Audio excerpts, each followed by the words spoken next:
इस तरह से बच्चे जो योगाभ्यास करते हुए दिख रहे हैं। आइए बढ़ते हैं आगे और अब एसपीएल मिड कैप स्टॉक्स के दोनों मेहमानों का करते हैं स्वागत।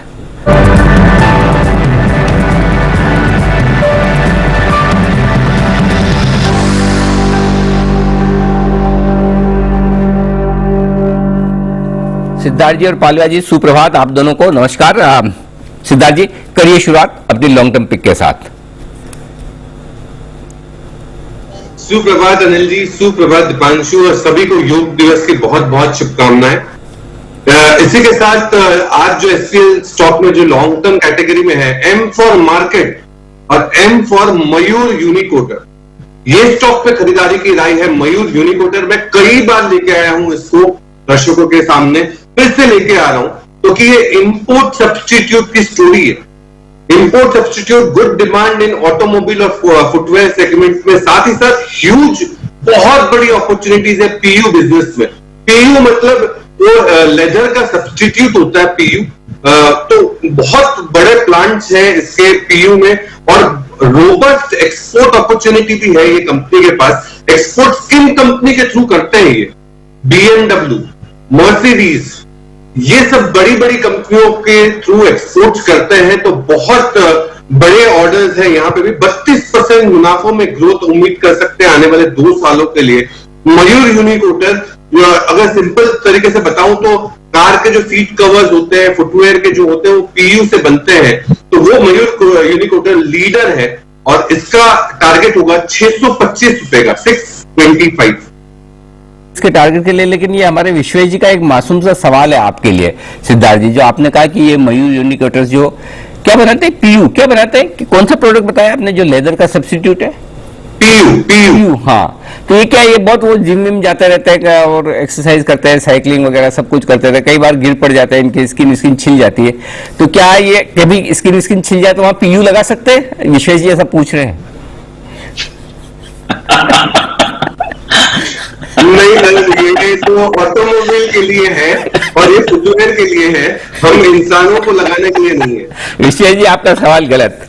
चलिए आप गिरना पड़ना बंद करें, योग शुरू करें, उसमें ज्यादा बढ़िया है आपके लिए। अच्छा, योग से याद आया, अभी थोड़ी देर में 10:35 पर हमारे साथ योग गुरु ईरा त्रिवेदी जुड़ेंगी, जिनसे हम कुछ अंतर्राष्ट्रीय योग दिवस पर चर्चा भी करेंगे और साथ में ये जानेंगे भी कि बाजार का जो मूड माहौल है, आप जितने मुश्किल भरे माहौल में दिन भर काम करते हैं, इतना स्ट्रेस होता है, तो हम हमारी तरफ से पूरी कोशिश करते हैं थोड़ा आपका स्ट्रेस कम करने की, लेकिन वो तो हम बार बार वाला कर सकते हैं। अंदर का आपकी पॉकेट का स्ट्रेस तो आपको कम मैनेज करना होता है। तो किस तरह से अपने आप को शांत रखें, संयमित रखें, मुस्कुराते रहें और जीवन का आनंद लें, इस पर हम थोड़ी देर में इन पर विस्तार से करेंगे बातचीत। तो चलिए, पहला स्टॉक मयूर यूनिकोटर्स आता हुआ आपके लिए सिद्धार्थ जी की तरफ से। पालिया साहब नमस्कार, स्वागत है आपका, बनाए सर आपका long term pick. Good morning Anil ji, good morning Dipanshu ji, good morning everyone. Anil ji, जो पहला स्टॉक लॉन्ग टर्म के लिए रहेगा वो फर्टिलाइजर स्पेस से, और वो स्टॉक रहेगा चंबल फर्टिलाइजर। ये स्टॉक का अगर हम सेटअप देखें तो अगर इसमें वीकली और मंथली सेटअप देखें तो स्टॉक में जिस तरीके से ब्रेकआउट हुए हैं और डेली चार्ट पे triangular formation, symmetrical triangular formation का जो ब्रेकआउट हुआ है, ये दर्शाता है कि स्टॉक में यहाँ से एक अच्छा अपमूव हमें हम लॉन्ग टर्म के हिसाब से भी देखने को मिलेगा, क्योंकि across all time frame stock अब इन बुलिश टेरिटरी में ट्रेड कर रहा है। हमें लगता है इसमें 360 से 370 तक के टारगेट आते हुए दिख सकते हैं। कोई भी वॉलेटिलिटी डिप्स में इसको ऐड करें, 298 के आसपास का स्टॉप लॉस रखें। चंबल फर्टिलाइजर बाय करने की सलाह रहेगी लॉन्ग टर्म पिक में 360-370 के टारगेट के लिए। ओके, तो 360-370 के टारगेट्स के लिए चंबल फर्टिलाइजर और मयूर यूनिकोटर 625 के टारगेट्स के लिए, ये है आपके लिए आज की लॉन्ग टर्म पिक्स जैन साहब, सिद्धार्थ जी और पालविया साहब की तरफ से। पर जैन साहब 10 की कमाई में क्या रेकमेंड कर रहे हैं, इस पर भी करते हैं फोकस। जैन साहब बताएं सर। बिल्कुल, देखिए 10 की कमाई में मैं एक स्टॉक लाया हूं, वो है इप्का लैब्स। इप्का लैब्स एक बेहतरीन फार्मा कंपनी है और ये कंपनी को मैं 200 रुपए के लेवल से मतलब 2011-12 से मैं रेकमेंड करते हुए आ रहा हूं। मुझे बहुत बढ़िया लगती है कंपनी। सबसे बढ़िया बात है इसका जो मैनेजमेंट है। देखिए आप 1949 से कंपनी कार्यरत है और 1975 में मिस्टर प्रेमचंद जी गोदा साहब ने इस कंपनी को टेक ओवर किया था, और वो सीए है, एक ग्रुप ऑफ प्रोफेशनल्स, मतलब कुछ मेडिकल प्रोफेशनल्स और वो लोग मिलकर इस कंपनी को टेक ओवर किए। तो सीए बोलते, मैं सीए जानबूझ के इससे बोल रहा हूँ कि अनिल जी को बड़ी खुशी होगी कि देखिए सीए लोग जब टॉप पे पहुंचते तो कैसे बेहतरीन मैनेजमेंट करते हैं। तो और यूएस एफडीए की गाज अगर सबसे पहले पड़ी थी इस कंपनी में पड़ी थी आई थिंक 2014-15 के लगभग, और उसके बाद थोड़ा सा परफॉर्मेंस में डिप आया था। बट इस कंपनी की जो उसकी रेवेन्यू जो दूसरे यूरोपियन कंट्रीज में जबरदस्त पेड़ बनाए हुए हैं, जबरदस्त पकड़ है। एक एंटी मलेरियल प्लेयर के हिसाब से कंपनी स्टार्ट हुई थी और अब मेडिकल थेरेपी में है, पेन, हेयर केयर और बहुत सारे एरिया है और लाइसेंसेस भी हैं। मुझे लगता है कि फंडामेंटल्स बहुत बेहतरीन, और पिछले साल ये कंपनी बहुत सुर्खियों में रही बिकॉज ऑफ एचसीक्यू, जो कि कोरोना की वजह से एचसीक्यू एक बहुत बड़ी एक स्टोरी बन गई है और इस कंपनी को उसका बहुत फायदा हुआ। जबरदस्त रिजल्ट्स देखने को मिले, 2400 तक के हाइज छू के अभी नीचे 2000 के लेवल्स पे, जो कि 200 डेमा भी है। तो मुझे लगता है कि 22 के पी मल्टीपल पे, return on capital employed 31, ROE 27, debts को ऑलमोस्ट नेग्लिजिबल लेवल्स तक रिड्यूस कर दिया है। पिछले 3 साल के प्रॉफिट की क्या करें 70%, 5 साल के 67%, नेट प्रॉफिट मार्जिन 21%। मार्च 2020 के रिजल्ट्स 86 करोड़ के थे पैट, उसके सामने 161 करोड़ का पैट मार्च 2021 में। तो ओवरऑल मार्च का जो ये साल है इनका वन ऑफ द बेस्ट या बेस्ट साल था। 1140 करोड़ का इस कंपनी का पैट था और ये कंपनी मुझे जबरदस्त लगती है। मैनेजमेंट की क्वालिटी, ओवरऑल जो कंपनी की क्वालिटी, सब कुछ बहुत बढ़िया और बहुत कन्विक्शन है मुझे। और ये स्टॉक 2400-2500 तक के लेवल्स आने वाले 9 से 12 महीने के लिए बिल्कुल लेना चाहिए और दिखाएगा।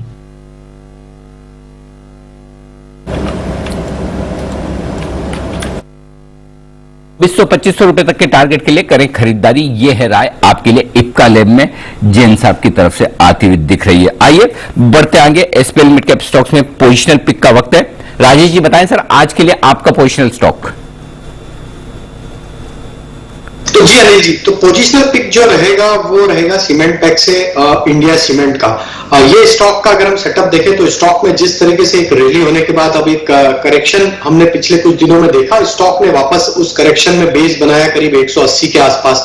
और अगर हम इसका वीकली सेटअप देखें तो स्टॉक में जिस तरीके से higher top higher bottom formation है, हमें लगता है कि ये स्टॉक को पोजिशनल बेसिस पे बाय करना चाहिए। मंथली सेटअप के हिसाब से स्टॉक में जिस तरीके से फॉर्मेशन बन रहा है, वी शेप रिकवरी इसमें बनती हुई दिख रही है, तो स्टॉक में हमें लगता है कि पोजिशनल बेसिस पे जो टारगेट आना चाहिए करीब 225 से 230 तक के टारगेट इंडिया सीमेंट में आते हुए दिख सकते हैं।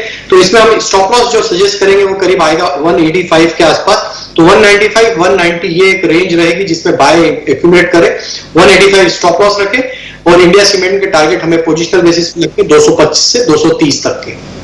25 से 230 तक के टारगेट के लिए इंडिया सीमेंट में करें खरीदारी, 185 का लगाए स्टॉप लॉस। ये है राय आपके लिए राजेश जी की तरफ से पोजिशनल स्टॉक को लेकर। सिद्धार्थ जी बताएं सर, आपकी पोजिशनल पिक। अनिल जी, आज का जो पोजिशनल स्टॉक है वो शहर का नहीं, भारत का नहीं, विश्व का लीडर है। और विश्व का लीडर है वो है विनती ऑर्गेनिक्स। इनका जो केमिकल है ATBS, एक केमिकल जो बनाते हैं जिसमें ये विश्व का लीडर है। अमेरिका की पहले कंपनी हुआ करती थी लुब्रिजॉल, अब वो बंद हो चुकी है। तो विनती ऑर्गेनिक्स सबसे बड़ा प्लेयर है और ये केमिकल में अब रिकवरी जनवरी 2021 से इनके प्राइजेस में दिख रहे हैं। स्ट्रॉन्ग रिकवरी है, प्रॉफिटेबिलिटी में 37% का ग्रोथ आप उम्मीद लगा सकते हैं आने वाले 2 सालों के लिए। 40 से 50% आई में ग्रोथ लगा सकते हैं आने वाले 1-2 सालों के लिए। तो विनती ऑर्गेनिक्स मुझे लगता है कि स्पेशलिटी केमिकल की बहुत ही बेहतरीन कंपनी, और बहुत बार जी बिजनेस में भी मैनेजमेंट आए हैं, कवर किया है आपने, बहुत अच्छी कंपनी। इसको खरीदारी की राय होगी, टारगेट होगा ₹2000 का। ओके, तो 2000 का टारगेट है, खरीदारी करें विनती ऑर्गेनिक्स। ये है राय आपके लिए सिडानी साहब की तरफ से, उनकी पोजिशनल पिक। विश्वेश जी, आपकी 10 की कमाई का आइडिया सर। दीपांशु, देखिए मेरी ओर से 10 की ओर कमाई में जो स्टॉक है वो मेटल स्पेस से है और मुझे ऐसा लग रहा है कि मेटल स्पेस में जो ये प्रॉफिट बुकिंग है या ये पुल बैक है, ये खरीदने की अपॉर्चुनिटी है। स्टॉक है GMDC, मैंने एक बार पहले भी रिकमेंड किया था 65 के स्तर पे, वहां से मूव हुआ है। अब मुझे लग रहा है कि 80 जाने के बाद वापस 72 के आसपास मिल रहा है। A very very good entry. यहां से अगर फॉर सम रीजन 70 तक आता है तो भी मेरे हिसाब से खरीदना चाहिए। 64 के नीचे का स्टॉप लॉस रखना चाहिए। देखिए, अगर आप फंडामेंटली स्टॉक को देखोगे तो समझ पड़ेगा कि 2300 करोड़ की कंपनी और महज 12 की पी पे मिल रही है।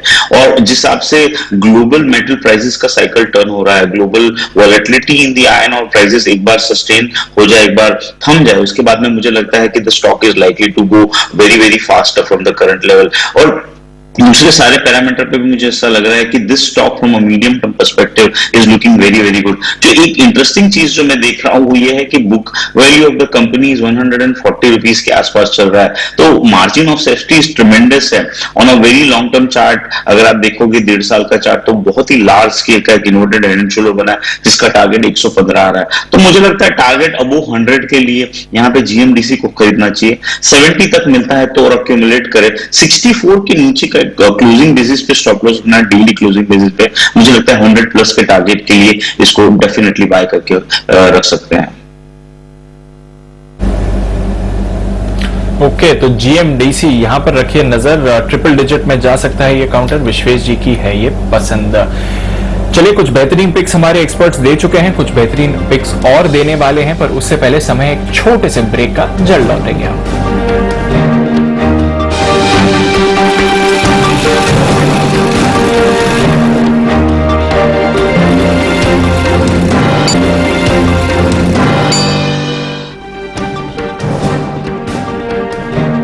स्वागत है आपका ब्रेक के बाद 10 की कमाई में। इन्फो एज, इसके नतीजे आपको आते हुए दिख रहे हैं, आपकी स्क्रीन पर फ्लैश हो रहे हैं और अनुमान मुताबिक आय का आंकड़ा आया है। आय आई है 295 करोड़ की, हमारा भी आय आई है 290 करोड़ की, हमारा अनुमान था 295 करोड़ का, तो आय एकदम अनुमान मुताबिक आपको आती हुई दिख रही है। मुनाफे का आंकड़ा आया है 66 करोड़ का, हमारा अनुमान था 75 करोड़ का, तो वहां पर आप देखिए थोड़ा फर्क पड़ा है जहां तक एस्टिमेट्स का सवाल है, बट लगभग अनुमान मुताबिक ही नतीजे आते हुए दिख रहे हैं। 272 करोड़ से बढ़कर आय 290 करोड़ की आई है। ये तिमाही दर तिमाही का मैं आपको कंपैरिजन बता रहा हूं।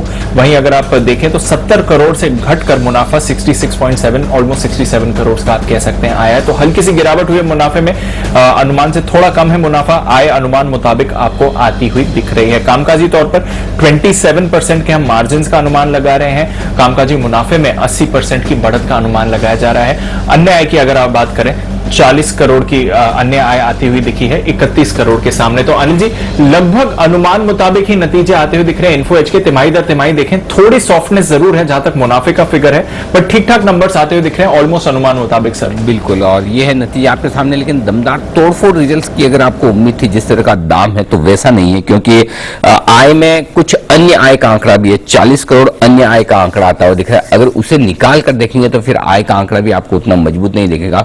और मुनाफे का आंकड़ा भी हमारा जो अनुमान था 75 करोड़, उसके मुकाबले में 65 करोड़, तो करीबन आप देख सकते हैं 15% मुनाफा अनुमान से कम आया। तो पहली नजर में थोड़े कम ही मानेंगे इन नतीजों को।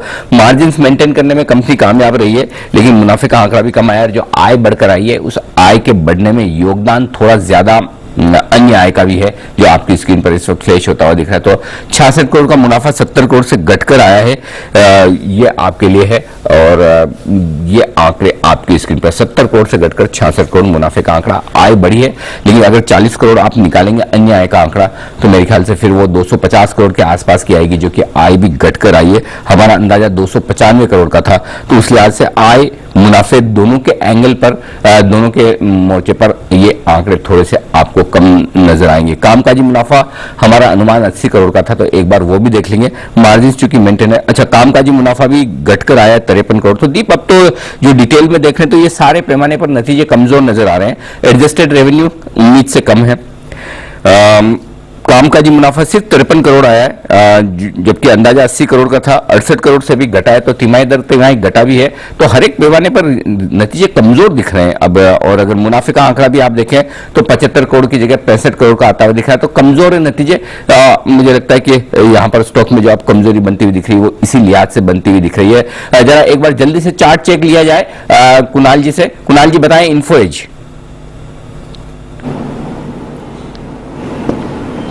अनिल जी देखिए, पहले हमने जब इस पर खरीदारी की राय दी थी, एक 5,000 का रेजिस्टेंस था जिसको स्टॉक ने पार नहीं किया और वो 5,000 के लेवल को टकरा करके ही अब इसमें गिरावट आता हुआ दिख रहा है। तो अनिल जी हालांकि गिरावट और गहरा सकती है लेकिन स्ट्रक्चर बहुत मजबूत है, तो नीचे के लेवल्स पर इसमें खरीदारी के मौके तलाशने चाहिए। कोई बहुत बड़ा इसमें सेल ऑफ होगा इसकी संभावना मुझे कम दिखती है। बड़ा सपोर्ट अब 4800 4800 के आसपास 4825 के आसपास चार्ट पर नजर आता है और मुझे लगता है कि ये लेवल्स वायलेट नहीं होने चाहिए। 4800 अगर ये स्टॉक होल्ड करता है, दोबारा से 5,000 को पार करता है तो इसमें खरीदारी करनी चाहिए। 5,000 के ऊपर खरीदारी की राय है, 4825 पर बड़ा सपोर्ट नजर आ रहा है। 5,000 इस लेवल पर रखिए नजर और इसके बीचों बीच इस वक्त ट्रेड करता हुआ दिख रहा है। तो फिलहाल वेट एंड वॉच वाला मामला है। 4800 के नीचे खराब होगा, 5,000 के ऊपर अच्छा होगा, तब तक रेंज में रहेगा। यह है आपके लिए इन्फो एज पर राय। तो नतीजे हल्के कमजोर आपको नजर आ रहे हैं। स्टॉक 1.5% नीचे इस वक्त आपकी स्क्रीन पर। आइए पालिया साहब से लेते हैं उनकी short term pick SPL mid cap stocks की। बताएं पालिया साहब। शॉर्ट टर्म पिक रहेगी अनिल जी बीएफ इन्वेस्टमेंट। अगर हम इसका वीकली सेटअप देखें तो स्टॉक ने एक बड़े कंसोलिडेशन का ब्रेकआउट ऑलरेडी वीकली चार्ट पे दिया और जिस तरीके से पिछले वीक में वॉलेटिलिटी थी वहां स्टॉक ने एग्जैक्ट वहीं ब्रेकआउट लेवल से सपोर्ट लेके वापस बाउंस एक्शन दिया है। जिस तरीके के इसके सेटअप पे 350-355 के आसपास इसका एक ब्रेकआउट लेवल है, उसके ऊपर ही अभी स्टॉक सस्टेन किया हुआ है। हमें लगता है शॉर्ट टर्म में स्टॉक में एक अच्छा मोमेंटम यहां से बनते हुए दिखना चाहिए। 415-425 तक के टारगेट हमें लगता है शॉर्ट टर्म में बीएफ इन्वेस्टमेंट में आते हुए दिख सकते हैं। 358 के आसपास का स्टॉप लॉस इसमें सजेस्ट करेंगे। करंट लेवल पे 375 के आसपास स्टॉक ट्रेड कर रहा है। 375 365 ये एक रेंज में बाय एंड एक्यूमुलेट करें। 358 स्टॉप लॉस, 415-425 के टारगेट।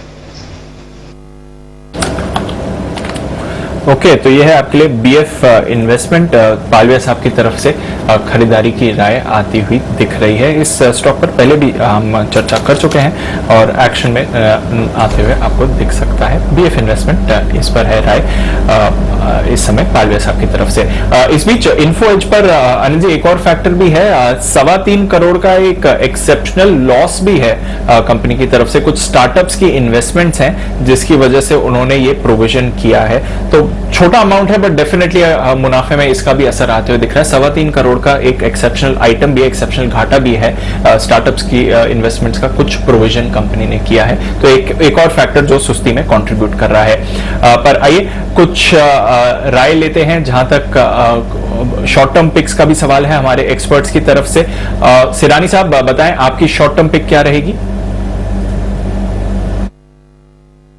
दीपांशु, ये स्टॉक बिजली की तरह भाग सकता है और ये स्टॉक बिजली की तरह भाग सकता है। बिजनेस भी कुछ वैसा ही है, पावर ट्रांसमिशन और डिस्ट्रीब्यूशन का। कल्पतरू पावर पे खरीदारी की राय है। ये पावर ट्रांसमिशन और ईपीसी कंपनी है। 2 साल में इनके जो अर्निंग्स की ग्रोथ की उम्मीद है वो 24% है।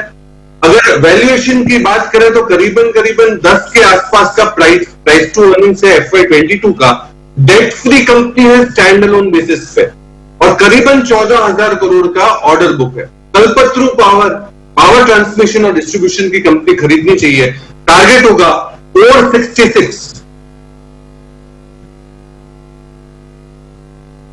ओके तो 466 के टारगेट के लिए कल्पतरू पर आप खरीदारी करें। रिसेंटली विश्वेश जी ने भी 10 की कमाई में इसको रेकमेंड किया था। मोमेंटम में आपको आते हुए दिख सकता है। नतीजे भी कंपनी के अच्छे आए थे। पर आइए सुमित जी एक कॉल देने के लिए तैयार हैं। बिगुल सुमित के सुपरहिट।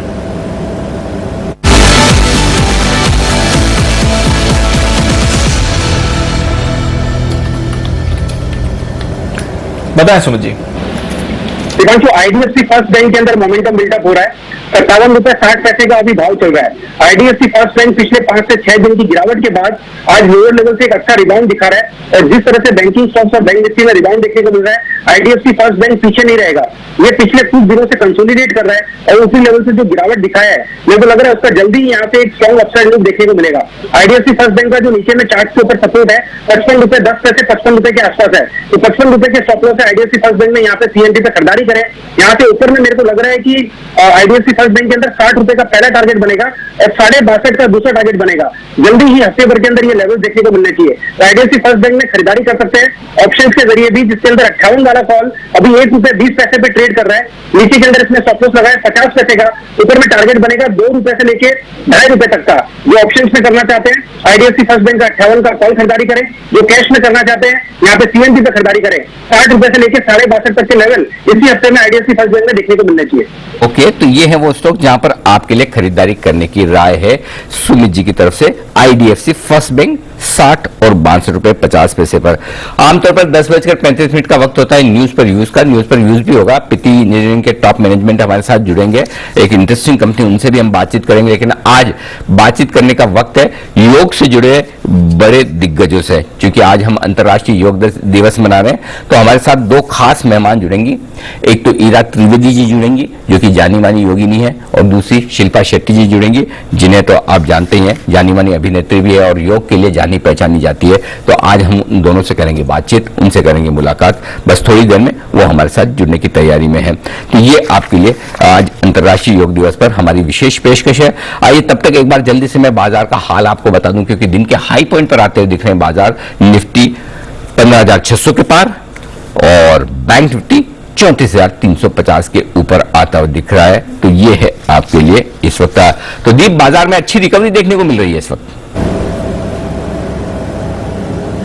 बिल्कुल सर, और जो सुबह आप लेवल्स बात भी कर रहे थे, खैर आपने पहले भी अहम लेवल्स की बात करी है, 15,575 और 34,400।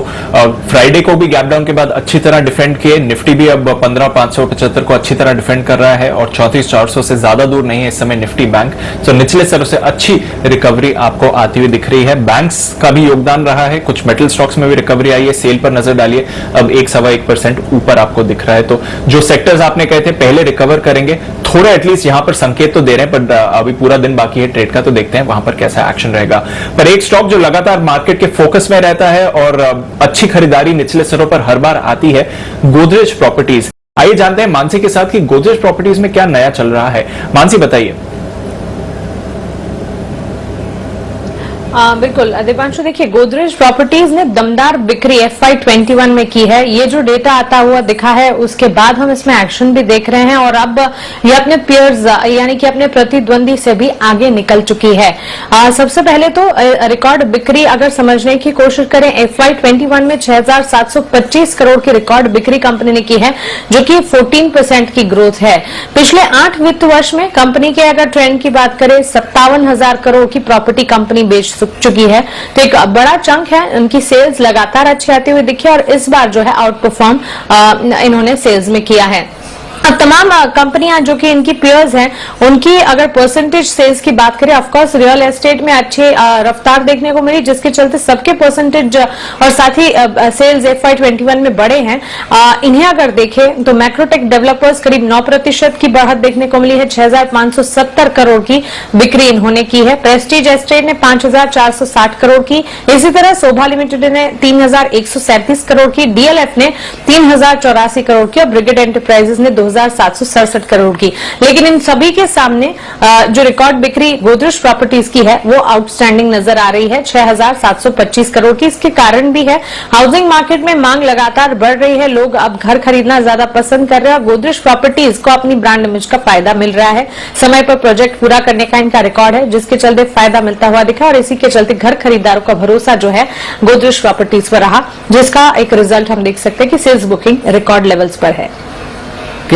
तो ये है आपके लिए रियल एस्टेट सेक्टर का पूरा हाल। आइए बढ़ते आगे और अंतर्राष्ट्रीय योग दिवस पर करते हैं फोकस, और हमारे साथ दो खास मेहमान जुड़ रही हैं। एक तो बॉलीवुड की जानी मानी एक्ट्रेस और योग एक्सपर्ट शिल्पा शेट्टी जी, और साथ ही ईरा त्रिवेदी जी जो भी जानी मानी योगिनी है। 8 से ज्यादा किताबें वो लिख चुकी हैं और कोलंबिया यूनिवर्सिटी से वो इकोनॉमिक्स में MBA करने के बाद योग की तरफ काफी तेजी से रुचि उनकी हुई है और उसके बाद उन्होंने योग पर भी और वैसे भी कई सारी किताबें लिखी। ईरा जी, स्वागत है आपका, बहुत बहुत धन्यवाद, आपने वक्त दिया अंतर्राष्ट्रीय योग दिवस के इस खास मौके पर। वैसे तो कोलंबिया यूनिवर्सिटी से पढ़ने के बाद, वो भी इकोनॉमिक्स की डिग्री लेने के बाद, आपका करियर किसी और तरफ होना चाहिए था। कैसे आप इकोनॉमिक्स से योग की तरफ आ गई? फिर आपने तो गलती की, इकोनॉमिक्स की डिग्री भी की, फिर उसके बाद एमबीए भी किया मैंने कोलंबिया यूनिवर्सिटी एब्सोल्युटली से। जी, तो मैं वही पूछ रहा हूँ कि एमबीए और इकोनॉमिक्स एमबीए से हाँ, वहां से योग की तरफ कैसे? मैं तो इसको एक ब्लेसिंग के तरीके से मैंने एक्सेप्ट किया इसको। मैंने एक पाथ फॉलो किया कि जो मेरे परिवार ने, जो मैंने बाप ने मुझको बोला कि ये सही है, जाके इकोनॉमिक्स पढ़ो, जाके एमबीए करो, जाके इस दुनिया में जाओ और अपने करियर बनाओ। और मैंने कोशिश की, मैंने अपने बहुत एक हद से कोशिश की, परंतु जब एक ब्लेसिंग आई, एक योग की ब्लेसिंग, और मैंने कभी भी नहीं सोचा था कि मैं एक योगाचार्य बनूंगी और मैं एक यहाँ पे जैसे सिखाऊंगी योग। अभी भी कभी कभी मैं उठती हूँ सुबह, मुझको लगता है मेरी लाइफ कैसे बदल चुकी है। पर ये योग की यात्रा यही होती है। हम जब काफी सारे योगियों से बात करते हैं तो लोग यही देखते हैं कि अगर ये प्रैक्टिस करें, आसनास, प्राणायाम, मेडिटेशन, तो मन जो है वो इनवर्ड्स जाता है और ज्यादा खुश हो जाता है। और जो बाहर वाली चीजें होती हैं, ज्यादा हम लोग उसके बारे में ये नहीं सोचने लगते कि हमको बाहर वाली चीजें चाहिए हमको खुश करने के लिए। हमको लगता है अपने अंदर वाली चीजें चाहिए हमको खुश करने के लिए, और सबसे जरूरी यही है। और मुझको तो लगता है कि कोरोना काल ने हमको यही समझाया है कि जिंदगी जो होती है बहुत छोटी होती है, बहुत छोटी, कभी भी खत्म हो सकती है ऐसे ही। तो जो हमारी एक छोटी सी जिंदगी जो हमको ये जो हमारे देव देवताओं ने दिया है, इस छोटी सी जिंदगी को हम अच्छी तरीके से पास करें। और मेरे लिए वो अच्छा सा तरीका एक योग था। मुझको लगा कि योग से ही मैं अपने आप को तो मैं खुद ठीक करूंगी, पर इस योग से मैं ये डेफिनेटली कर सकती हूँ कि जो मेरी जिंदगी है इस प्लैनेट अर्थ पे, जो मेरी जिंदगी है वो एक फायदेमंद जिंदगी होगी। तो ऐसा नहीं कि यहाँ आए, कुछ भी नहीं किया, खाया पिया, पैसे बनाए और चले गए। मैं बोला नहीं, ऐसी जिंदगी मुझको नहीं बितानी। मुझको ऐसी जिंदगी बितानी है जो यूजफुल रहेगी। बिल्कुल, और इसीलिए अंडर प्रिविलेज बच्चों के लिए इरा काफी काम कर रही है। योग लव और नमामि योगा, ये दो उनके इनिशिएटिव्स हैं जो इन बच्चों के लिए, इन बच्चों को योग सिखाने में मदद करते हैं। अच्छा, चूंकि हमारा बिजनेस चैनल है और आप तो जानती है, खुद आपने इकोनॉमिक्स पढ़ी है, एमबीए किया है, तो बिजनेस की कॉम्प्लेक्सिटीज, मार्केट के उतार चढ़ाव, इसके बीच में बड़ा मतलब टेंशन वाला वातावरण हर वक्त रहता है। जाहिर सी बात है, थोड़ा सा ऊपर नीचे होते ही पैसे ऊपर नीचे हो जाते हैं, और पैसे तो बात की बात है, ब्लड प्रेशर जरूर ऊपर नीचे हो जाता है। तो बाजार के इस माहौल में कुछ ऐसे आराम से बिना ज्यादा मेहनत के कर सकने वाले योग आसन बताइए हमारे दर्शकों को, उन्हें क्या करने चाहिए? हम बताते हैं। और मैं ये भी बोलना चाहूंगी कि जो मार्केट देखते हैं उनके लिए बहुत जरूरी है कि थोड़ा सा योग करें। मैं आपको बताती हूँ क्यों। क्योंकि मार्केट ऐसे फ्लक्चुएट होता है, और मार्केट के साथ अगर आपका मन भी ऐसे फ्लक्चुएट करेगा तो बहुत प्रॉब्लम हो जाएगी। मार्केट फ्लक्चुएट होने दो, पर आपका मन बिल्कुल ऐसे शांत होना चाहिए।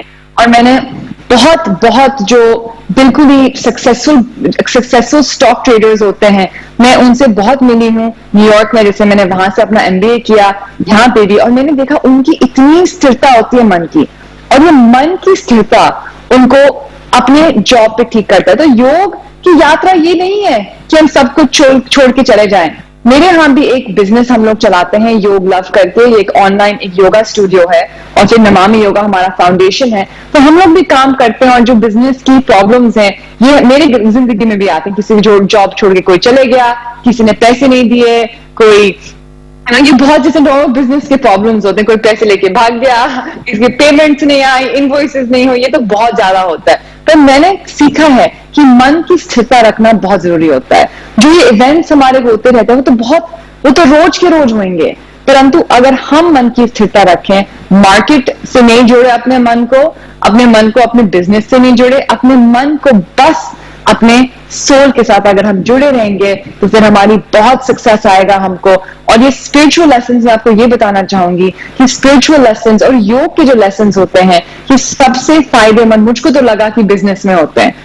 तो मैं आपको बताऊंगी, जैसे आपने पूछा कि क्या क्या हम योग की टेक्निक्स, जो लोग बहुत ज्यादा बिजनेस में इन्वॉल्व हैं और जो स्टॉक मार्केट्स में इन्वॉल्व हैं, तो एक मैं आपको बताऊंगी बहुत ही अच्छी सी, इसको आप आसन बोल सकते हैं, क्रिया बोल सकते हैं, कि ये हम बहुत सारा टेंशन अपने शोल्डर्स में अक्यूमुलेट करते हैं, अपने नेक में, और इसलिए हम लोगों को बहुत कंप्लेंट आती है कि गर्दन में दर्द हो गया, शोल्डर्स में हो गया, स्टिफ शोल्डर हो गया, ये बहुत हम सुनते हैं। तो मैं आपको एक बहुत सिंपल सी टेक्निक बताऊंगी कि आप किसी भी टाइम के कर सकते हैं, अपनी डेस्क पे भी आप कर सकते हैं। बस आराम से अपने हाथ ऊपर करें और अच्छे से ऐसे इंटरलॉक करें, जैसे मैं दिखा रही हूं आपको। और ऊपर से ऐसे ऊपर खींचे अच्छी तरीके से और अपने कंधों को ऐसे नीचे से ऊपर लाके कान की ओर, और पूरा आप अपने पूरे पेट को ऊपर खींचे, हाथ को सब चीज ऊपर खींचे आप। तो लंबी गहरी सांस लेके आप अपने नेक को पीछे ड्रॉप करिए और यहाँ पे आप 3 से लेके 5 लंबी सांस जो पूरे बहुत अच्छा स्ट्रेच होना चाहिए आपके आर्म्स पे। और यहाँ पे आप थोड़ी देर टिके रहिए, ये नहीं कि बस 2 सेकंड किया नीचे आ गए।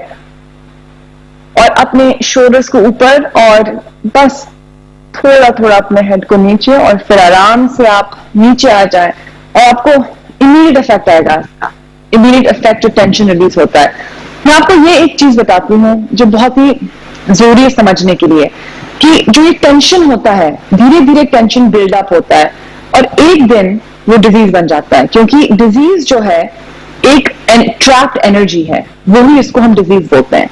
अगर आप ऐसे ऐसे किसी रिलीज नहीं करेंगे तो एक दिन आपको बहुत ही बड़ी सर्वाइकल प्रॉब्लम आ जाएगी, शोल्डर्स में प्रॉब्लम आ जाएगी और फिर आपको सर्जरी करानी पड़ेगी। तो इसलिए छोटी छोटी जो क्रियाएं होती हैं योग की बहुत अच्छी होती है। फिर आपको दूसरी चीज बताऊंगी मैं, अनुलोम विलोम की क्रिया। अपना सीधा हाथ लीजिए और ऐसे एक मुद्रा बनाइए। अगर ये आपको टफ लग रहा है तो आप कुछ भी अपने हाथ के साथ कर सकते हैं, परंतु मैं इस विष्णु मुद्रा को लगा रही हूँ। सीधा हाथ ज्ञान मुद्रा में अपने एक नॉस्ट्रल को एक उंगली से, दूसरे नॉस्ट्रल को दोनों उंगली से, और बस एक नथेली बंद करके एक से आप सांस को अंदर लें, फिर बंद करें, फिर दूसरी नथेली से निकालें, एक नथेली को बंद करें, खुली हुई नथेली से सांस अंदर, दोनों नथेलियों को बंद, और फिर एक नथेली से सांस बाहर, एक नथेली बंद। ऐसे आप सांस लेते रहें, छोड़ते रहें, और फिर आप हाथ को नीचे रखिए और 3-4 मिनट का अच्छे से आप सांस को बाहर लें।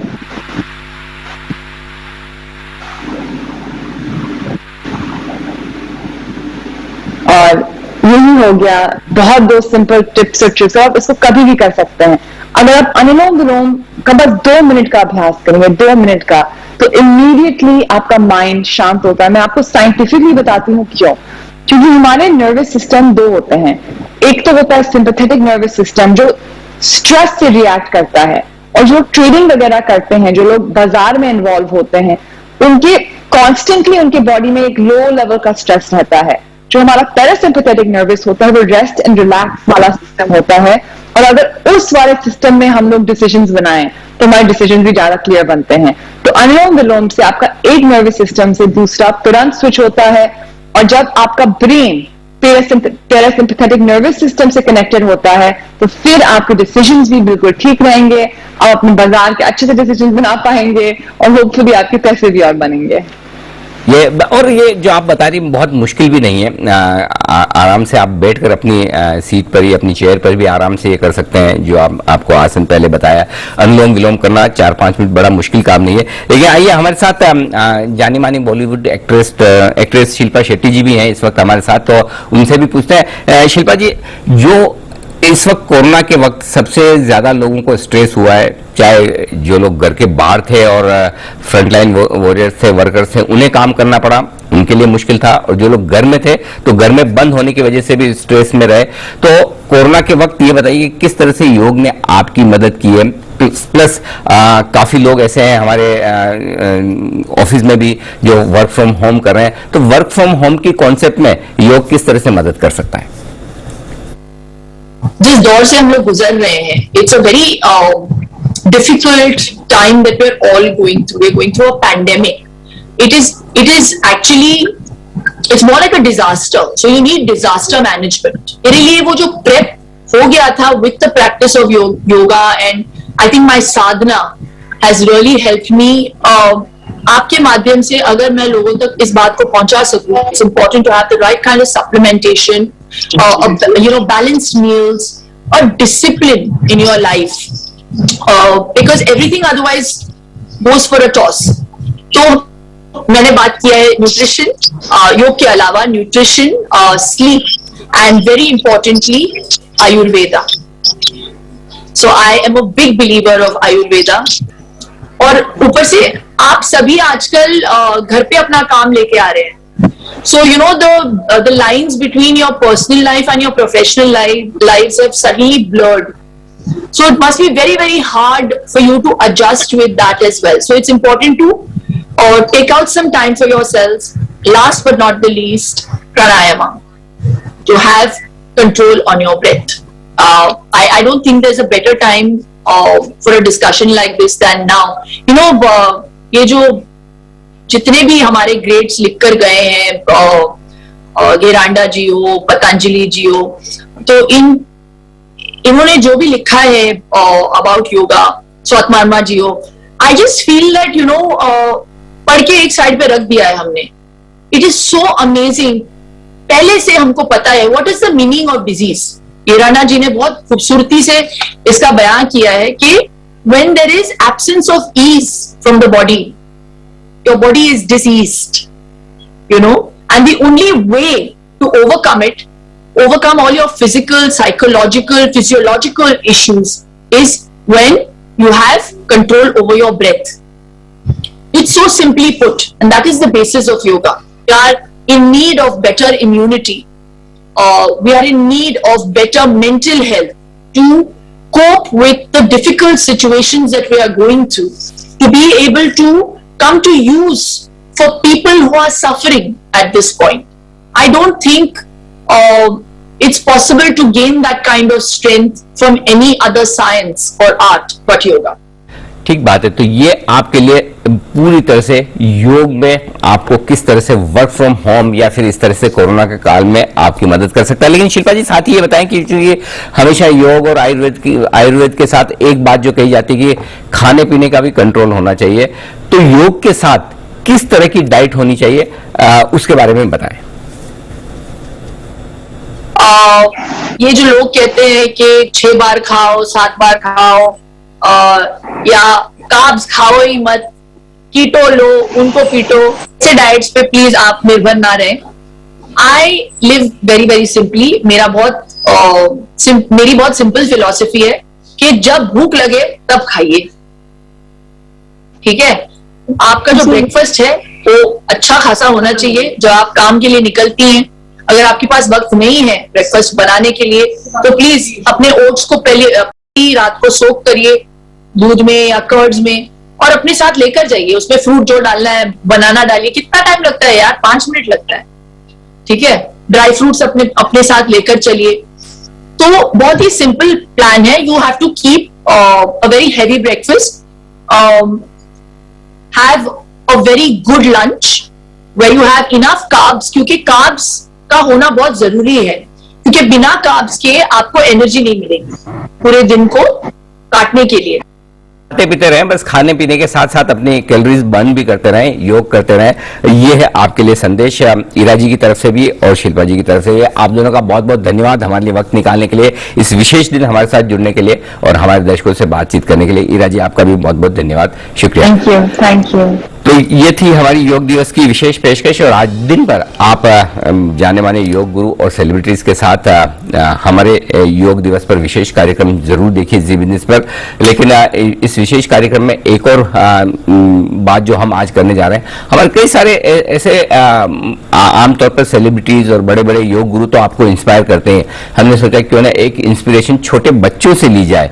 तो कुछ और बच्चों की तस्वीरें, हमारे पास बहुत सारे बच्चों की तस्वीरें आ रही है, बड़ा देखकर अच्छा लग रहा है कि अच्छी अच्छी तस्वीर आ रही. तो एक ये बच्ची है जिसकी तस्वीर हमारे पास आई है टियारा मयूर जैन। और सबसे बड़ी इंटरेस्टिंग बात मैं बताऊं कि ये एक कोविड बेबी है और कोविड से उबरने के बाद में ये बच्ची भी योग कर रही है। देखिए इतनी इंटरेस्टिंग चीज़ है। तो इसलिए इनकी मदर और इनकी ग्रैंड मदर और इनका खुद का पूरा दिन का जो रूटीन है वो योग के साथ है। तो देखिए छोटे छोटे बच्चे इतना बेहतरीन योग कर रहे हैं। काफ़ी तस्वीरें हम एक ही तस्वीर दिखा रहे हैं बच्चों की, हर पेरेंट अपने बच्चों की 7-7 8-8 तस्वीरें भेज रहे हैं, तो हम एक एक दिखा पा रहे हैं। तो अनुलोम विलोम करते हुए, योग करते हुए, भुजंगासन करते हुए, ये सारी तस्वीरें आ रही हैं। तो इन बच्चों की तस्वीरें देख के आपको भी इंस्पायर होना चाहिए। आइए एक छोटे से ब्रेक का वक्त है। अच्छा, ब्रेक के उस पार चूंकि न्यूज पर यूज में आज हमारे साथ पित्ती इंजीनियरिंग के मैनेजमेंट जुड़ने वाले हैं, तो मैं उनका इंटरव्यू थोड़ी देर में करूंगा इस ब्रेक के बाद। लेकिन चूंकि इस शो का समापन करने वाले हैं, इस शो के समापन के पहले एक इस वीकेंड पर जो बड़ी दुखद घटना हुई है उसका जिक्र भी करना जरूरी है। और देश में लाखों करोड़ों लोगों को अच्छी हेल्थ के लिए और दौड़ने के लिए प्रोत्साहित करने वाले उड़न सिख मिल्खा सिंह, जिन्हें बड़े श्रद्धा के और आदर के साथ जिनका नाम लिया जाता है, इस वीकेंड पर 91 साल की उम्र में उनका देहांत हो गया कोरोना से लड़ाई में। और काफ़ी हमने उन्हें देश के लिए पदक लाते हुए देखा है और बड़ा नाम करते हुए देखा है। तो जी बिजनेस और जी मीडिया टीम की तरफ से एक श्रद्धांजलि मिल्खा सिंह जी के लिए।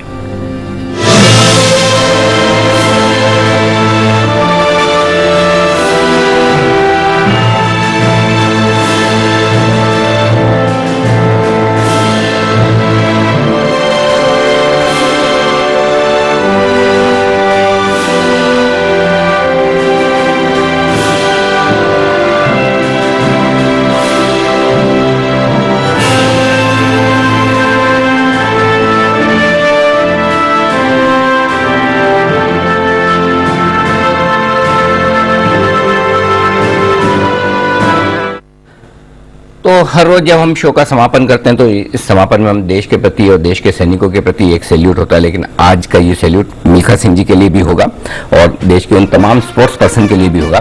तो आइए सब लोग एक साथ मिलकर कहेंगे जय हिंद।